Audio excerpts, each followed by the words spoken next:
Here with head coach Brian Durocher after the Terriers had a 4-2 win over Maine tonight, and coach, just some general comments about the game. Sure, I thought it was kind of what we expected, that Maine would come out. It would be real tough. They play hard in all parts of the game, and sometimes the game gets a little bit physical. But I was most happy with the fact I thought our team was ready to play. Coming off a 2 against Cornell, we were really focusing on that. Not taking anybody for granted, and certainly respecting our opponent. And I think they did that and really played 3 solid periods. The first goal was not a goal where they had a flurry or they had a bunch of shots in a row. The puck went back to the point and seemed to have eyes or got tipped by somebody. And I think the same could be said for their third goal, or their second goal. But when we keep them to 15 shots, when we get close to 40, you like to think it's a pretty solid effort from top to bottom.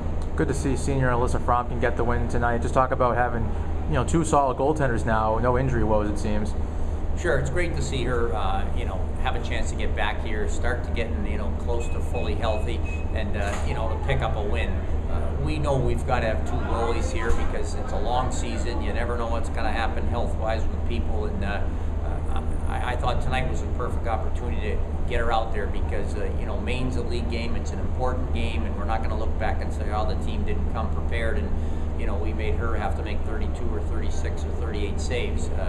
I was guessing our team was going to be ready, and it was going to be a good tilt for her. So glad things worked out that way, and happy for Alyssa. Finally, 2 goals in the power play tonight. It seems like now the power play is really starting to click. You have to be happy about that. Yeah, I like the fact that we moved the puck extremely well, but I also like the fact that our kids didn't stand on the same spot. They really were moving around. You had Catherine Miller down low. You had her sending one into Kayla Coutinho for a tip, I think, or somebody did there on that goal. Isabel was behind the net. She was off on the side. Her and Janelle were changing locations, and that's something we've been talking about, but I think we have to sort of get the feel and the sense for it, and know that if all 5 of them are moving, those are pretty talented players, and the same thing goes for the second group. Thank you very much, and good luck tomorrow against Robert Morris. Thank you.